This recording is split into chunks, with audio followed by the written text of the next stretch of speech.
Hi, my name is Meg Tainter, and I am the Assistant Development Manager at Community Land Scotland. And I'm just making this quick recording to walk you through some of the frequently asked questions people have about Community Land Festival, just in case this might help you as you're putting together your event. So Community Land Festival runs this year from the 18th of October to the 3rd of November. You will notice that is a 2-week span, which explains in part why we have shifted the name from Community Land Week to Community Land Festival. This is the second year we've run it for 2 weeks, and we just had really good response last year from communities being able to sort of extend the time frame that they were able to get volunteers together.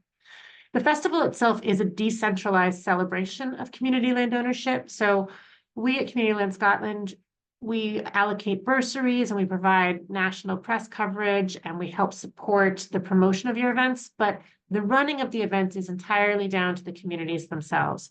So we have heard a lot, and there's a quote on the slide here, from the members who participated in the past about how much it really helps them energize and reinvigorate both their volunteers and their community itself on a larger basis. So who can participate? So any geographic community that owns land or another asset can participate, and that's anywhere in Scotland, and any asset. New this year, we also have the Community Land Festival Fringe. We're really embracing the festival.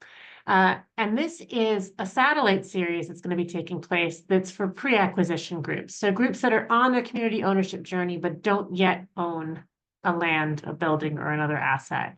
I'll talk a little bit more about what the difference between the two versions of the festival will be for those two groups. What events are part of Community Land Festival? It's really entirely up to you. So we've had ceilidhs, open days, tea parties, teddy bear picnics. Pumpkin festivals were huge, especially since it happens over Halloween weekend. Community meals, ribbon cuttings. We often have open doors days or work days. So it really is down to what your community wants to do. Do you want to do a trivia night? Do you want to have a work session in your orchard? It's entirely up to you. So you'll put it together and come up with the idea for how you want to manage and run it. What support do you get from us? Well, every single organization that participates will be included in our festival celebration promotion package. So that means you'll have an individual listing on our website. You will have promotional materials tailored to your event. So you'll be sent posters that you can use and flyers. We'll also provide you with the Community Land Festival logo that you can include on your own marketing materials. And we'll also have a press pack that you can use to help get your story into local papers. So we'll include a template that you can adapt and edit and send out to the local press to let them know what's going on.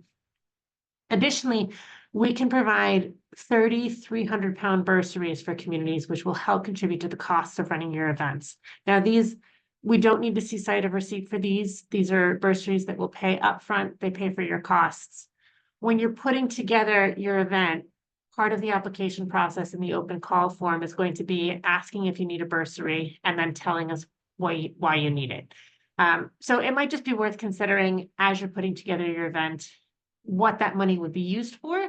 And also, could your event happen without it? So if we ran out of bursaries and we weren't able to allocate it, is there a version of your event that could still take place without that 300-pound bursary? For the satellite festival, we have smaller bursary pools available, but that's because these bursaries are really to help you with engagement events. So for the satellite festival, the Land Festival Fringe, which is for the pre-acquisition groups, we have 10 bursaries of up to 150 pounds available.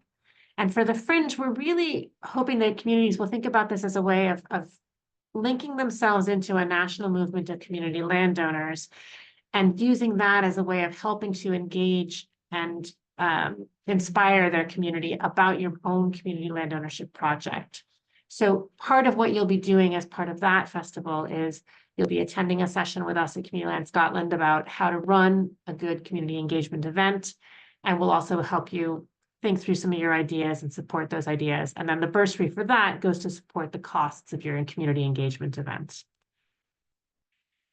This year is also Lin Anyeren, which is our 100 Years of Community Ownership project, which we're running. It's a cultural project that is gathering an archive of community ownership stories from all across Scotland.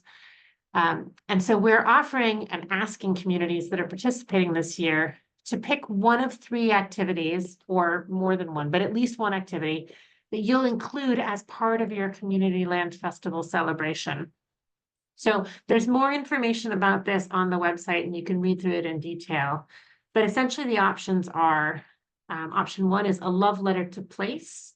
In this, you'll be provided with a document that's a pre-printed document that's almost like a Mad Libs, if you remember those from the 90s, where the letter is partially written, but there's blanks for people who are coming to your event to fill in their answer. And it's asking your community to think about what makes your community so special and write a love letter to it. We'll ask you to collect these letters, and then we'll be able to add them to the archive and use images of them. The section option is really similar. It's just a digital version of the same thing. And that is really useful if your event is going to be taking place, say, a previous example, you're doing an orchard cleanup day. You might not think it's useful to have paper that people have to write on, but this is an opportunity to then ask those people to still participate. And then the third option is called 100 years from now. And in this, you'll be signed. It'll be a designed sign that people can fill out. It says 100 years from now, this place will be, and they can fill out their answer and then take a picture of themselves standing in a place or of the sign just in a place. So it's another way to imagine what your community will look like for the future. All of the groups will receive a box physically mailed out to them that contains all the materials you would need to run these activities. So the actual paper printed things that you would need for it. There'll also be instructions like signage that you can have on a table, and also instructions for you about how we think it'd be best to run them.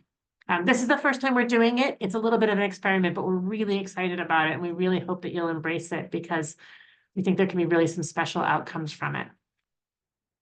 So how do you get involved? Well, the first thing to do is you fill out the Community Land Festival open call form online. This is the Google form. It's linked on our website. And it's just going to ask you some basic things. It's going to ask you about your organization, its website, its social media stuff, how to get in touch with you, who the primary contact for this event should be. That should be the same person who will be working on the event the whole time. So sort of the project lead. And then a rough description of your event, what you think it's going to be, the date and time you think it might happen. Those are completely flexible. So if at this point in time you have a really rough idea and it might be one of a couple dates, go ahead and just tell us that information. You'll be able to edit the form later and change it. This is just to give us a sense of who's going to be in the festival, what they're hoping to do. And then really importantly, you're going to let us know if you need bursary support. After you submit the form, Google will send you a copy of it, and it will have a link for you to re-edit those answers if you want later. Hang on to that email because it'll be useful if you've submitted a rough draft and you want to flesh it out more thoroughly. That'll be a great way for you to be able to go back in. It's also a great way for you to see what it is that you said you were going to do, because sometimes people forget what they've signed up for. If you can submit your form by 16th of August, that will give you sort of priority in the bursary allocations, because we'll be doing our first round of bursary allocations on the 19th of August. So at that point, we'll be evaluating all the applications that have come through, and we'll notify you pretty quickly if you've received funding. At that point, we'll ask you to send us a copy of your public liability insurance, and you'll also be asked to submit a bursary claim form that basically gives us the bank details of where the money is going to be going.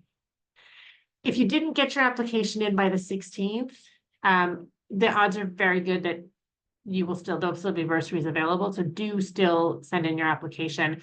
We'll evaluate on a weekly basis going forward. So basically every Monday, we'll be going in, evaluating the applications that have come in, and we'll continue allocating bursaries until there is no more money. Then the next step is to provide the final details of your event. Now, I've said by September 1st, provide them to us. Again, that's flexible.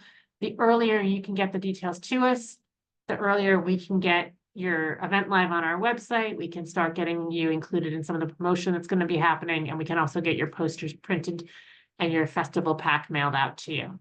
If it needs to drift a little, that's absolutely fine. I would say probably aim for by the second week of September at the latest, just so that you have a month with the materials in hand to promote it. But again, really flexible. This should not be stressful in any way, shape, or form. So just stay in touch with me, and we'll make sure that you're okay. And then there's the promoting your event as part of Community Land Festival. So you'll be using our logo in places. You've got our your existence on our website that you can point people to if you want them to. You can also promote things on all of your normal social media channels. It's most likely that Nori McLennan, who's our PR and comms manager, will be in touch at some point just to get a quote from you or to see if you want to be included in either a national or a regional story. That's entirely up to you. If you don't have time to think about it, you don't have time to think about it. And so but really, it should not be any stress. We'd love to tell your story, but if it's too much, just let us know. And then the final thing is just enjoy your event. They're really great. We'll try to come out and see what you're up to. This is sort of our favorite time of year at Community Land Scotland, is when we get to go out and visit all the communities in this wild 2-week range. But please do enjoy it. Take good pictures and let us know. And then afterwards, please do fill in the event feedback form so that we can sort of track how many volunteers worked on things, how many people were there, how it went. It's really helpful for us in terms of like securing funding for the future for these, to be able to know that information. And that's me. So you can get a hold of me. My mobile is listed here. You can get a hold of me by email. The other person who's going to be working intensely on the festival is Gavin Cohen. So you'll probably be hearing from him a fair amount too. But please just let us know if there's any questions, and I look forward to seeing what you put together. I can't wait to see what the festival looks like this year. Thanks so much.